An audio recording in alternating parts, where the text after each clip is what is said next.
Hello বন্ধুরা, আজকের ভিডিওতে আমি দেখাবো কিভাবে হাফ বডি কাটিং করতে হয়। তোমরা যারা নতুন আছো তারা অবশ্যই ভিডিওটি দেখে শিখে নাও।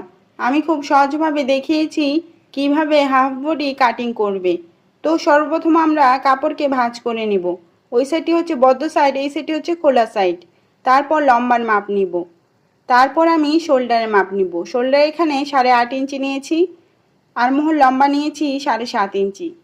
স্কেলের সাহায্যে দাগগুলো মিলিয়ে নিব।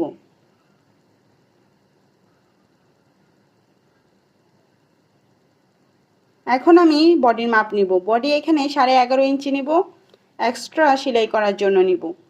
নিচ থেকে আমি 11 ইঞ্চি নিব, সেলাই করার জন্য এক্সট্রা নিব। তারপর দাগগুলো মিলিয়ে দিব।